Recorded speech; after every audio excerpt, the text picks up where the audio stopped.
Welcome to Hubwav Live. I'm Mondo Fresco. And I'm Denise Jones.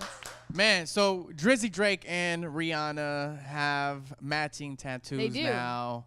How do you feel about that, D? I feel like, it's one of the cheapest, most inexpensive forms of a promise ring, an engagement ring. And of course, Rihanna's going to have it first because she is taking on the masculine role in this relationship. You know Safe what? to say? I feel bad for Drake because, I feel like he's going to get his heart broken. I know what you're going to say, like, why do you feel bad for Drake? Right. You know Nobody what? feels bad for Drake. Because he's dating Rihanna, blah, blah, blah. But you know what? He knows he's dating a savage. But, I mean, yeah. He knows. And Drake has become this clingy girlfriend now. She needs that in her life, though. She can't be in an aggressive relationship. Like, she can't be like with a too much of a masculine guy, because then she feels like she's competing with them. She needs somebody that can balance her out, somebody that caters to her, like Drake, somebody that is there for when she needs a shoulder to cry on, like Drake. Like, she needs Drake in her life. I think you really want to date Drake. No, I mean, like, I'm just saying that Rihanna needs Drake, and Drake loves Rihanna. Look, okay, I'm just going to end it with this. When Rihanna, when Drake was talking nice things about Rihanna at the VMAs, and Rihanna was just in the back, she was just like, he was like, man, I've loved her since I was. She's never been loved in that way. 22 years old, right? Right. Since I was like 22, and then Rihanna's in the back like.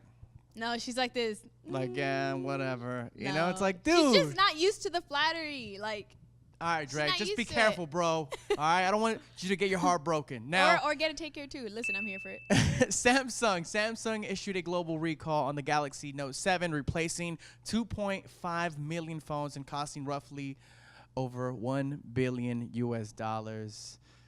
I feel like that's our fault, because we expect technology. We're like, yo, technology should have this so fast. Like, we should have flying cars by now. Like, no, it takes time. And so companies like Samsung, I feel that they feel like they're pressured to release this technology a little too fast before they check that, it doesn't come with a fireworks show or something I charge my phone. How do you release a phone and don't realize that when you plug it in, this thing could explode? Like, how does that happen? I know a few people had to get fired for that, which I feel sorry for those guys too. But hey, it sounds really genuine, doesn't it? I mean, iPhone all the way though. You know what I'm saying? Team iPhone. It's another reason why we have iPhones. Now, Facebook, a new study says Facebook makes people just as happy as weddings and babies. Carnegie Mellon University and Facebook conducted some research and found evidence that the platform provides interactions with friends and family that users care about, which can bring feelings of satisfaction tantamount to having a wedding or a baby. Which means that a post on your feed makes you feel like you just had a baby or you just got married. The majority of your posts. Do you agree with that?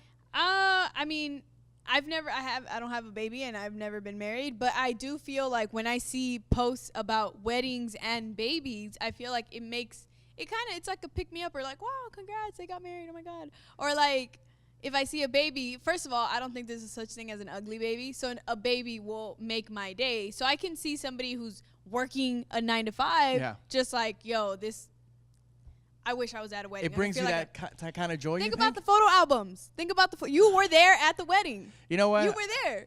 I just don't think that these these cooking videos, that say tasty. They don't make me feel like I just got married. They don't bring that joy to me. But I don't they do agree. bring you joy. I don't agree. I mean, they make me hungry. But they don't. I don't know if I would say they bring me joy. But so I don't agree. I don't know if I agree with that study. Now, Colin Kaepernick has now has a top-selling jersey. Good for him. In the NFL. Good for him. Are you a fan? Of course, I know you're a 49ers fan. I'm a Niners fan. Of course, I'm a fan of Kaepernick. Kaepernick just like, believing in what's right and using the platform that he has to just elevate the Black Lives Matter movement, and he's encouraging other athletes to do the same and take on this stand. Yeah. I feel like it's coming from a genuine place. I've seen his interviews, and I feel like he definitely means everything. Got the fro out now. He's a biracial baby that a lot of people don't know. He was adopted by a white family, God bless them. But, he's really finding his identity and standing for what he believes in. I think that's admiring. And admirable. I like where the attention is going towards. Like, Right. I think, but I don't know if where it started, if he thought, like, you know what, I don't know if he came from a good place off the back. Like, I think Doesn't matter I think where he you did it- start. I think he Just matters where you finish. I think he or how you finish. Is that a quote from like Talladega Nights or something? Listen, it's there. Shake and bake. It's there. If you ain't first, you're last. No, that's I what mean, it sounded doesn't like. matter where you start. It matters where he finishes, and whether he started from a good place or not. I feel like it's moving on to this, good place. Yeah, I mean, I'm all about Black Lives Matter, and if he, genuinely believes that, then good for him. And I know Rapinoe now, the female soccer Yep. player, is She doing felt it moved. now. So I like that, man. It's Are good. you getting for a jersey? I'm not getting the jersey. Thankfully, I already have one. I am not. I will not. I'm not. Not a 49ers You don't believe fan in the anymore. movement? No. You don't believe in I'm Black not a Lives Matter? 49ers fan. Oh, This who's your is- team? I like the LA Rams now. You know what I'm saying? LA Rams. All right, I guess I'm the only fan here. Shawn Paul, in a recent interview with The Guardian, Shawn Paul said Drake and Justin Bieber don't understand dance hall. Now, Shawn Paul, I'm a fan, bro.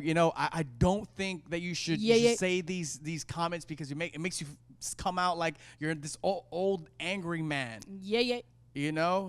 What is that? I'm just trying to sing Shawn Paul, but just like That is not Shawn Oh. Paul.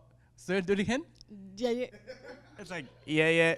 Oh, and so now I have an accent when I say it. Well, you know what? I'm not Caribbean, so Shawn Paul would probably be talking smack about me too. But listen, I think that I agree Shawn with you. Paul. I think Shawn Paul sounds a little bitter. He sounds like that old man that's just like, you remember when Ghostface Killer was like, I feel like that's how, I mean, you can't really see me do it, but Wait, he was. I feel like he was talking down to Action Bronson, because Action in a Bronson. sense, Action Bronson did, he did kind of bite it, like, in a strong way. But I feel like with this Caribbean music, Shawn Paul, you did not invent this music, sir.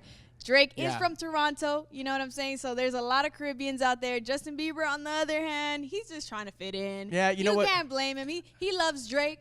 So what is he going to do? He's going to do what Drake does. People have to give it up for Drake. And I love Shawn Paul again, and Me I'm too. sure Drake is a fan as well. But people have to give credit to Drake because he's brought back that Caribbean vibe, that sound from Uncontrolla, One Dance. Tory Lanez is doing it. Party Next Door is doing it. He's Bieber just is good doing at it. like going with the waves. Like he can jump into a new wave and it'll just be Hubwav, and it'll just be like he just does it so seamlessly, unlike other artists. So Shawn Paul, he can't be bitter about it. You inspired him. He Yeah. inspired him. Yeah. So thank you for joining me, Denise Jones. Thank you. And thank you for watching. This is Hubwave Live.